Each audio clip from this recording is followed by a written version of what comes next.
이생 규장전은 금오 신화에 수록되어 있으며 이생과 채랑의 삼생의 인연으로 맺은 사랑 이야기입니다. 이생과 채낭자. 송도 낙타교 근처에 이생이라는 젊은이가 살고 있었다. 그의 나이는 18인데 얼굴이 잘생겼고 머리도 똑똑할 뿐더러 시도 잘 지었다.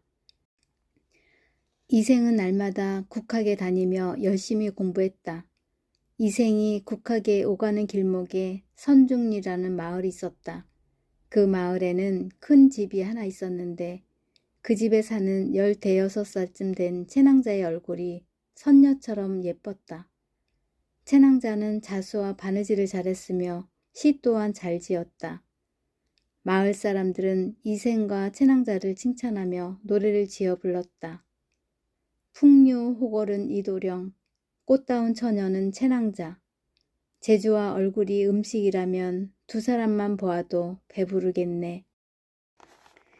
이생이 국학에 오갈 때는 항상 옆구리에 책 보따리를 끼고 채낭자 집 앞을 지났다.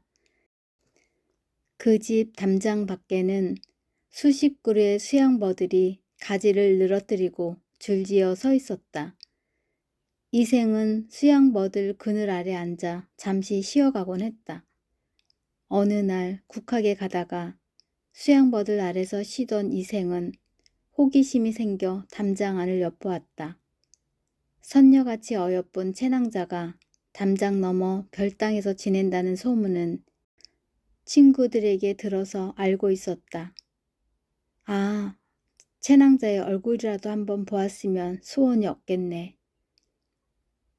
채낭자의 별당들에는 예쁜 꽃들이 활짝 피어 있어서 벌과 나비가 꽃 사이를 바삐 날아다니며 춤을 추었다. 새들도 흥에 겨운지 쌍쌍이 날며 지저귀고 있었다. 꽃나무 사이로는 작고 예쁜 집이 한 채 보이는데 마루에는 옥으로 만들어진 구슬발이, 창에는 비단 휘장이 드리워져 있었다. 그때 마루에서 술을 놓던 채낭자가 하던 일을 잠시 멈추더니 시 한 수를 읊었다. 창가에 기대 앉아 술을 놓자니 활짝 핀 꽃 사이에서 꾀꼬리가 노래하네. 부질없이 불어오는 봄바람이 얄미워 가만히 반을 놓고 생각에 잠겨보네. 길 가는 저분은 어느 댁 도령인고 푸른 도포 멋진 띠가 버들 사이로 보이누나. 내 만일 제비되어 훨훨 날 수 있다면 옥꽃을 발 걷고서 담장 넘어 날아가리. 이생은 채낭자가 읊는 시를 듣고 마음이 설레어 안절부절 못하고 담장 밑을 서성거렸다. 채낭자가 자신을 향해 읊은 것임을 알아차렸기 때문이다. 하지만 담장이 워낙 높은 데다가 대문도 굳게 잠겨 있어서 어찌 해볼 도리가 없었다. 그는 섭섭한 마음을 달래며 국학으로 갔지만 채낭자 생각에 하루 종일 제대로 공부를 할 수 없었다. 집으로 돌아오던 길에 이생은 마음을 단단히 먹고 하얀 종이에 시 한 수를 써서 돌멩이에 매달아 담장 너머로 던졌다. 그는 담장 밑에서 쿵덕쿵덕 뛰는 가슴을 누르며 답장을 기다렸다. 앞산 12봉우리엔 안개가 겹겹인데 반쯤 나온 봉우리엔 푸른빛이 어렵구나. 이 몸의 외로운 꿈 헛되게 하지 마오. 구름 되고 비가 되어 나를 찾아오소서. 고운 인연 될까나 굳은 인연 될까나 그대 생각하다 보면 하루가 1년 같네. 낭자 읊은 시 때문에 우리 뜻이 얽혔으니 언제 어디서 그대를 만나오리까. 채낭자가 시녀 항아를 시켜 쪽지를 가져오게 해서 읽어보니 이생이 보낸 시였다. 채낭자는 그 시를 두세 번 거듭 읽고는 얼굴빛이 복숭아 나무의 꽃처럼 불그스레해졌다. 채낭자도 재빠르게 하얀 종이에 몇 자를 적어 돌멩이에 묶어 담장 밖으로 던졌다. 도령께선 걱정하지 마시고 해가 지면 저를 찾아오소서. 채낭자의 편지를 받은 이생은 가슴이 벌렁벌렁 뛰고 다리가 후들거렸다. 이렇게 기쁠 수가. 꿈에 그리던 채낭자와 편지를 주고받고 만나게 되다니. 집에 돌아온 이생은 아무것도 하지 못하고 해가 지기만을 기다렸다. 그는 어둠이 내리자마자 쏜살같이 채낭자의 집으로 달려갔다. 아이쿠, 저 담을 어떻게 넘어야 하나. 이생은 담장 밑에서 왔다 갔다 하며 애를 태웠다. 그가 위를 올려다보니 담장 안에 복숭아 나무 가지가 흔들거리더니 이윽고 밧줄 하나가 담장 밖으로 넘어왔다. 이생은 주위를 살피다가 밧줄을 타고 재빨리 담장 안으로 넘어갔다. 때마침 달이 솟아오르니 꽃나무 그림자가 연못에 어른거리고 꽃 향기는 봄바람을 타고 별땅들에 가득 퍼졌다. 신선의 세상에 온 듯했다. 이생은 혹시 남이 볼까 마음이 몹시 조마조마하고 떨렸다. 애써 정신을 차리고 사방을 살펴보니 시녀와 함께 있는 채낭자가 보였다. 채낭자는 꽃송이를 꺾어 머리에 예쁘게 꽂고는 꽃나무 아래 자리를 펴고 이생을 기다리고 있었다. 이생을 본 채낭자가 살며시 반가운 웃음을 지으며 말했다. 복숭아꽃과 백꽃이 모두 활짝 피었네요. 오늘 원앙새를 베개에 수놓았는데 그 베개 위에 달빛이 곱게 내리고 있어요. 이 말은 채낭자가 자신의 마음을 빗대어 말한 것이었다. 이생은 눈치 빠르게 알아듣고 부드러운 목소리로 말했다. 우리의 사랑이 시작되었군요. 무르익기 시작하는 봄처럼 말이죠. 이 사랑을 고이 간직하도록 합시다. 소문이 나면 거센 비바람이 몰아칠 테니 어찌 견딜 수 있겠어요. 이생의 다정한 말에 채낭자는 얼굴을 붉히며 말했다.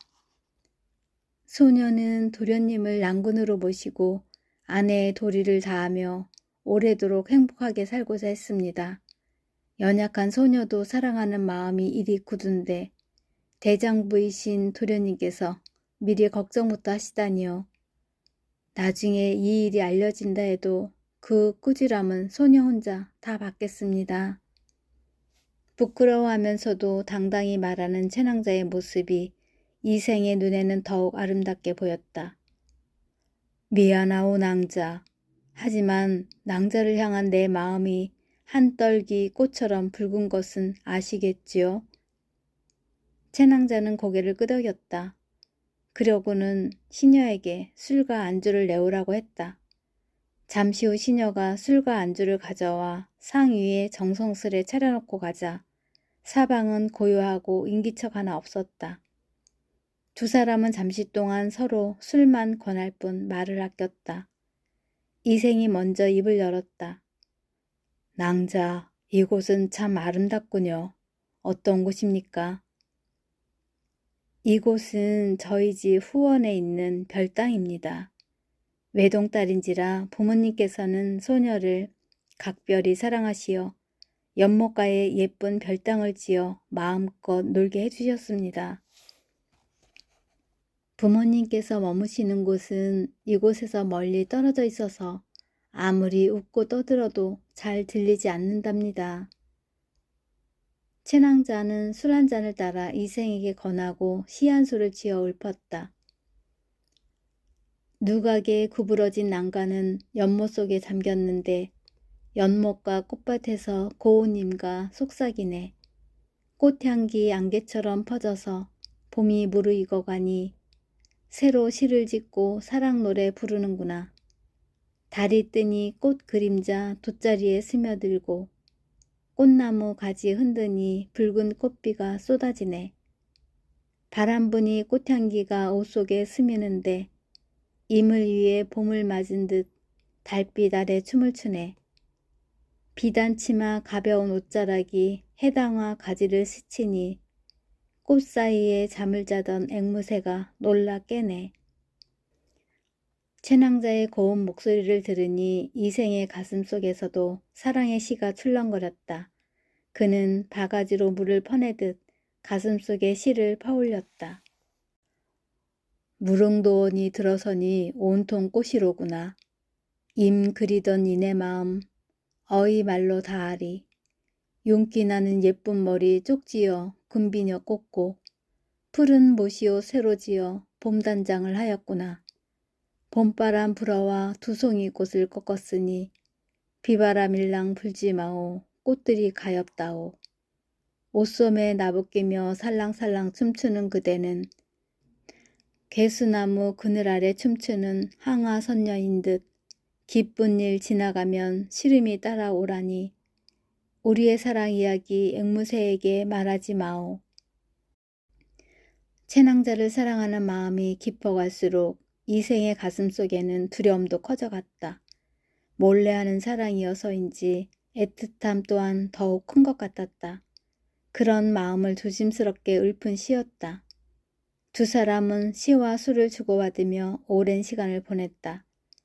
채낭자가 몹시 수줍어하며 고개를 숙이고 말했다. 도련님, 오늘 일은 결코 작은 인연이 아닙니다. 소중히 여겨주셨으면 합니다. 이생도 부끄러운 듯 말을 못하고 고개만 끄덕였다. 채낭자는 이생을 끌고 별당 안으로 들어갔다. 몰래 맺은 인연. 어느덧 행복하고 즐겁기만 한 사흘이 지났다.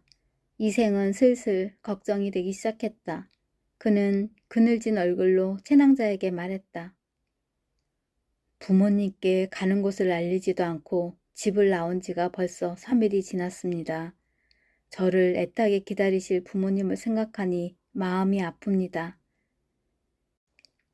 채낭자는 못내 섭섭하였으나 이생의 말이 옳다고 생각하여 고개를 끄덕였다. 이생과 채낭자는 아쉬워하며 헤어졌다. 하지만 그들은 사랑을 소중하게 가꾸어 나갔다. 이생은 밤만 되면 채낭자의 별당을 찾아가 즐겁게 지내고 새벽에 나와 집으로 몰래 들어갔다.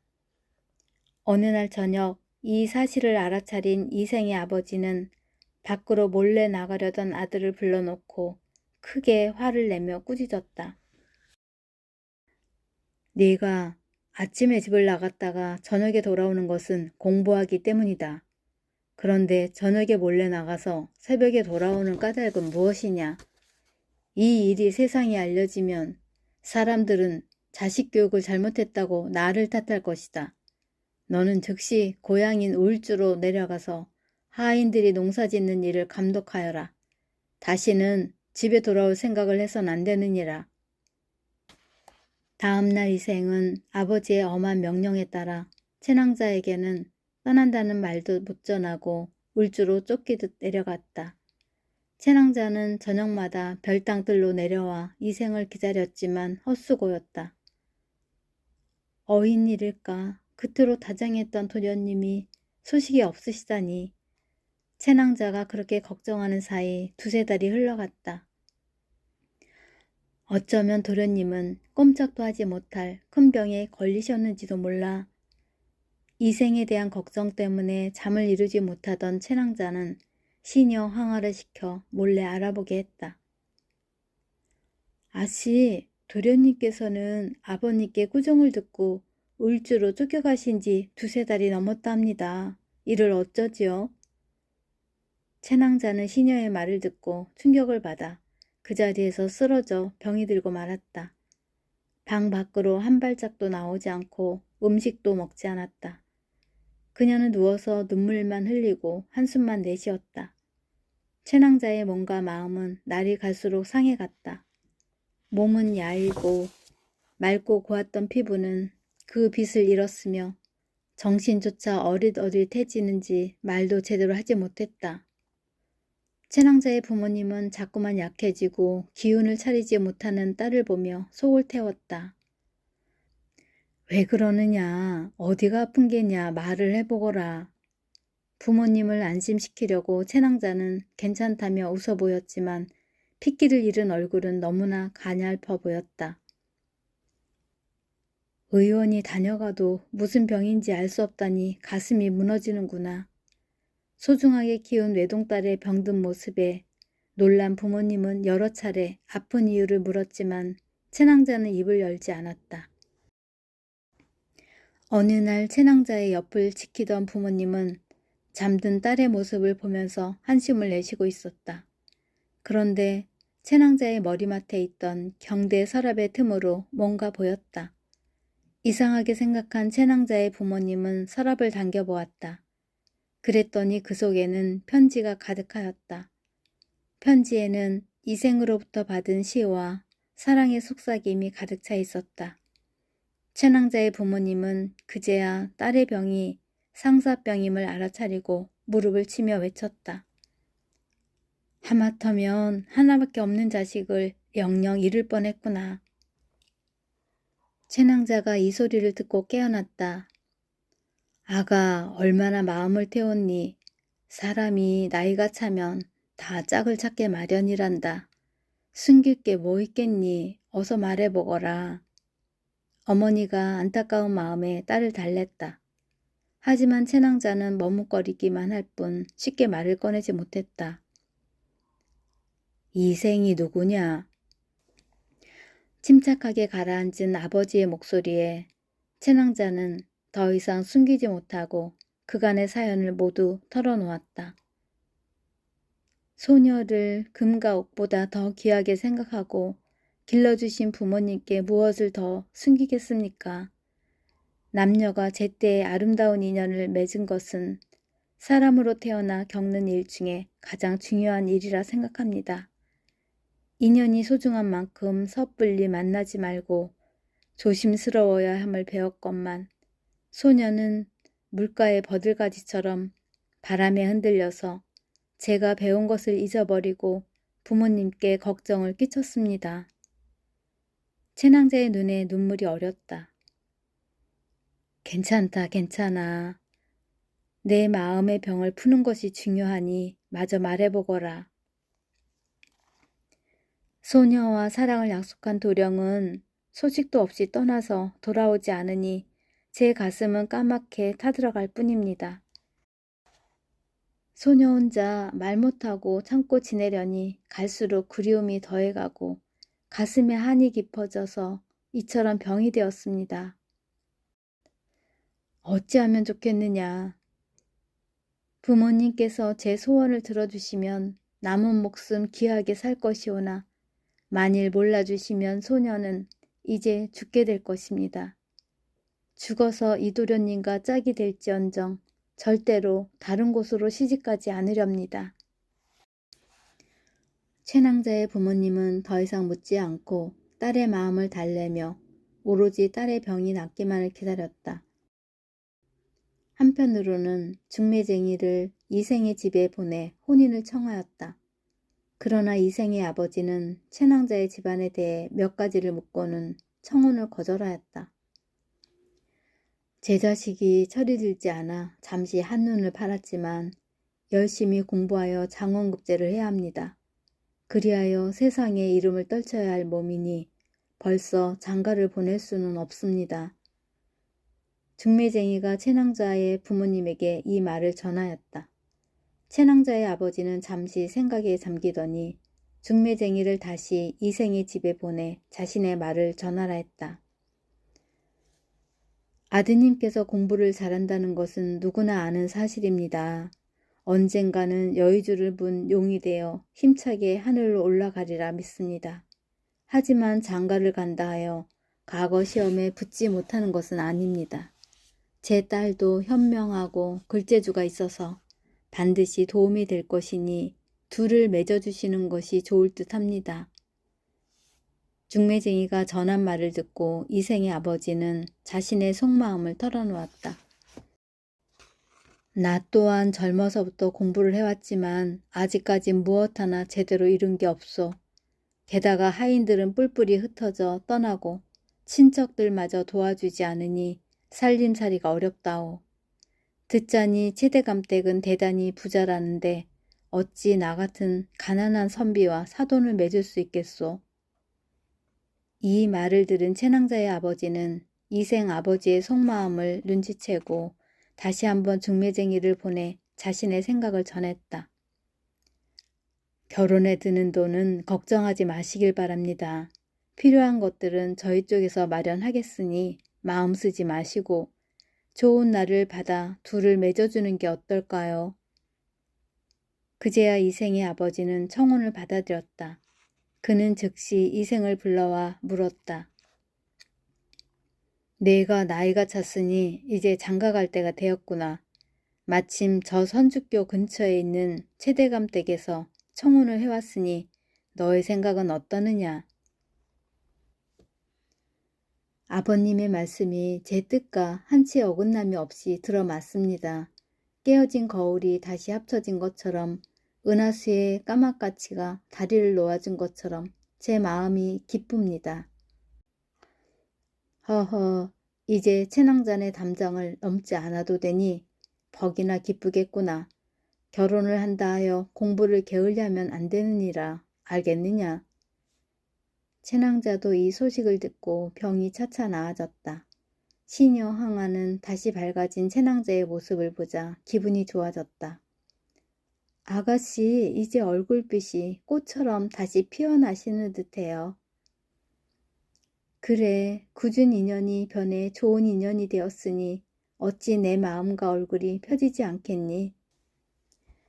도련님과 맹세한 사랑이 마침내 이루어졌으니 이보다 더 기쁠 수 있겠느냐. 항아야, 나를 일으켜 곱게 단장을 해주렴. 얼마 뒤 좋은 날을 골라 결혼을 하니 두 사람의 끊어질 뻔했던 사랑이 다시 이어졌다. 두 사람은 원앙새처럼 끔찍히 사랑하고 서로를 귀한 손님처럼 섬기며 살았다. 그 모습을 보는 사람마다 칭찬하며 부러워했다. 이듬해 이생이 과거에 급제하여 높은 자리에 오르니 경사가 이어졌다. 삼생의 인연으로.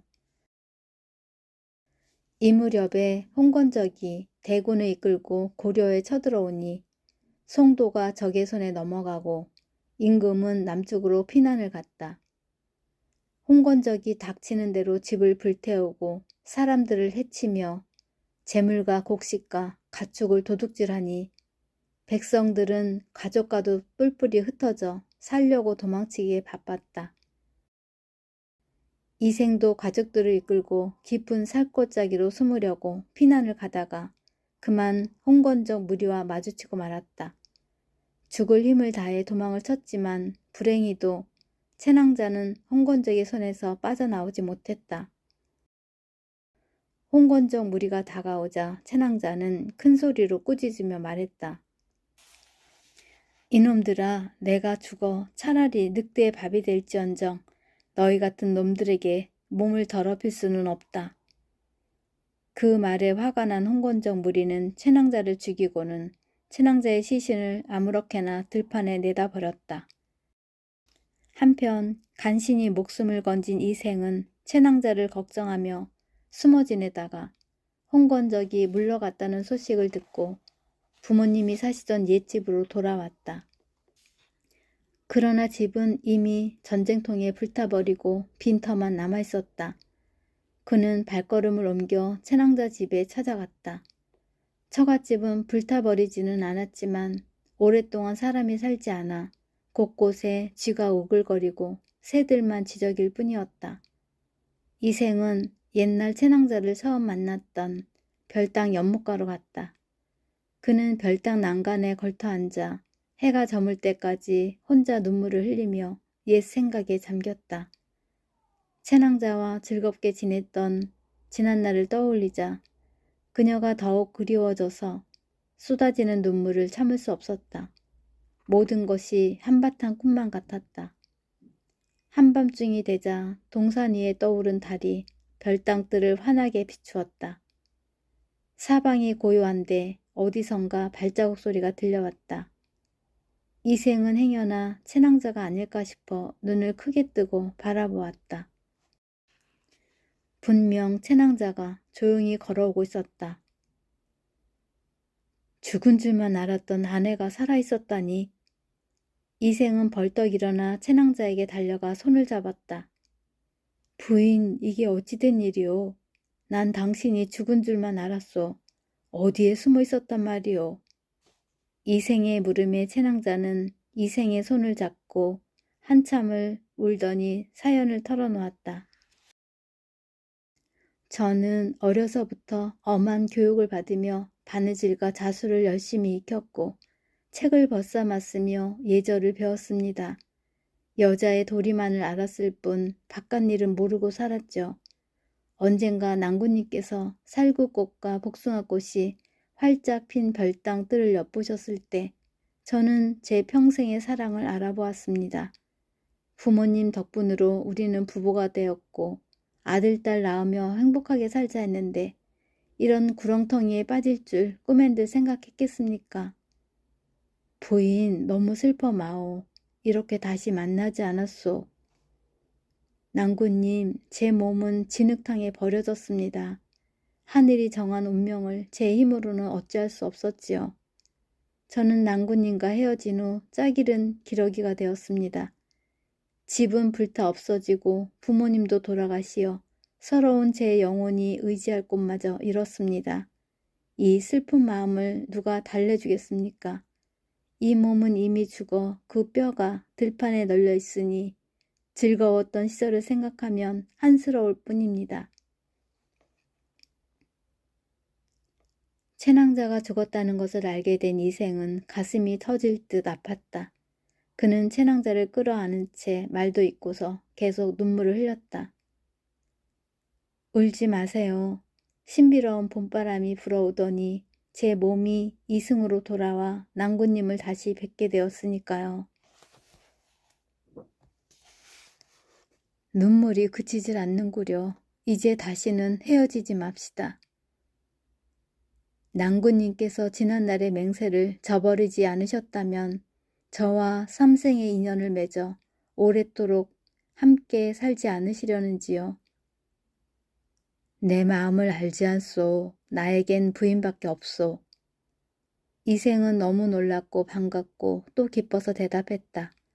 죽었던 채낭자가 영혼이 되어 찾아오다니. 이생은 죽음조차 뛰어넘은 채낭자의 사랑 앞에 감격하여 말했다. 부인과 함께 사는 것이 변치 않는 나의 소원이라오. 두 사람은 방에 들어가 옛날처럼 따뜻한 마음으로 이야기를 주고받았다. 부인, 난리통에 집재산을 모두 도둑맞았으니 이를 어찌하면 좋소. 걱정하지 마세요. 양가의 재산은 근처 산에 모두 묻어두었습니다. 잘했소. 그런데 부모님의 유골이 있는 곳을 모르니 자식된 도리가 아니요. 이를 어쩌면 좋소. 제가 부모님의 시신이 있는 곳을 압니다. 다음 날 이생과 채낭자는 재산이 숨겨진 곳을 찾아가 땅을 파보았다. 그 자리에는 집안 문서와 금과 은을 비롯한 온갖 보물들이 고스란히 남아있었다. 이어 양가 부모님의 시신을 찾아 거두었다. 두 사람은 재산을 팔아 오관산 기슭 따뜻한 곳에 양가 부모님의 시신을 각각 합장하여 모시고 정성스럽게 제사를 올렸다. 늦게나마 자식의 도리를 다한 것이었다. 이후 이생은 벼슬에서 물러나 오로지 집에서 채낭자와 함께 시간을 보냈고 그러는 사이 흩어졌던 하인들도 모두 돌아왔다.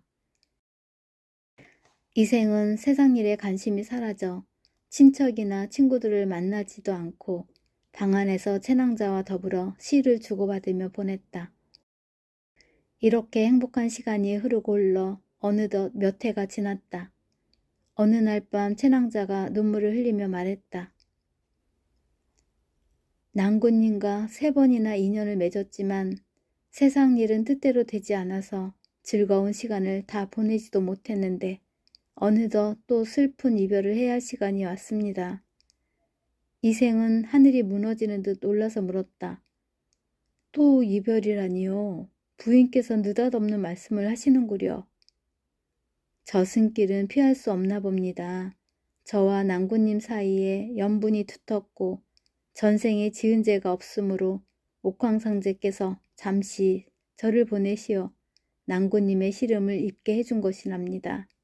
하지만 더 이상 인간 세상에 머물며 사람을 속여서는 안 된다고 하시니 이제 떠날 수밖에요. 채낭자는 시녀를 불러 술상을 차려오게 한 다음 시 한 수를 읊으며 이생의 아픈 가슴을 달래주었다. 창칼 휘두르는 무서운 전쟁터에서 구슬은 깨어지고 꽃잎은 떨어지니 원앙새도 짝을 잃었네. 여기저기 흩어진 해골은 뉘라서 묻어주며 피 묻은 영혼은 누구에게 하소연할까. 낭군님을 못 잊어 정든 집에 찾아왔더니 깨진 거울 또 갈라져 마음 더 쓰라리네. 이제 헤어지면 다시는 볼 수 없고 하늘과 땅 사이엔 소식조차 못 전하리. 채낭자는 울면서 시를 읊느라 끝을 채 맺지 못했다. 이생 역시 몹시 슬퍼하며 말했다. 나 혼자 쓸쓸하게 어이 살 수 있겠소. 나도 부인을 따라 저승으로 가겠소. 낭군님은 사실 날이 아직 더 남아 있습니다. 저는 더 이상 여기 머물 수가 없기에 떠나는 것이죠. 만일 제가 떠나지 않는다면 저뿐 아니라 낭군님마저도 벌을 받게 됩니다. 제 유골이 있는 곳을 알려드릴 터니 그것을 거두어 비바람이나 피하게 해 주십시오. 낭군님께선 부디 몸을 살피시고 안녕히 계십시오. 이윽고 채낭자의 모습이 서서히 사라지기 시작하더니 마침내 그 흔적을 찾을 수 없었다. 드디어 나를 두고 떠났구려. 조금만 기다리시오. 내 곧 따라가리니. 이생은 미어지는 슬픔 속에 채낭자의 유골을 거두어 부모님 산소 근처에 묻어주었다. 채낭자의 장례를 치른 이생은 그 뒤로 채낭자만 생각하며 살다가 마음의 병이 깊어져 몸까지 상하였다. 결국 그는 두어 달 후에 죽고 말았다. 이 이야기를 들은 사람들은 이생과 채낭자의 사랑에 크게 감동하고 애달파하며 두 사람의 넋이 편안해지기를 바랐다.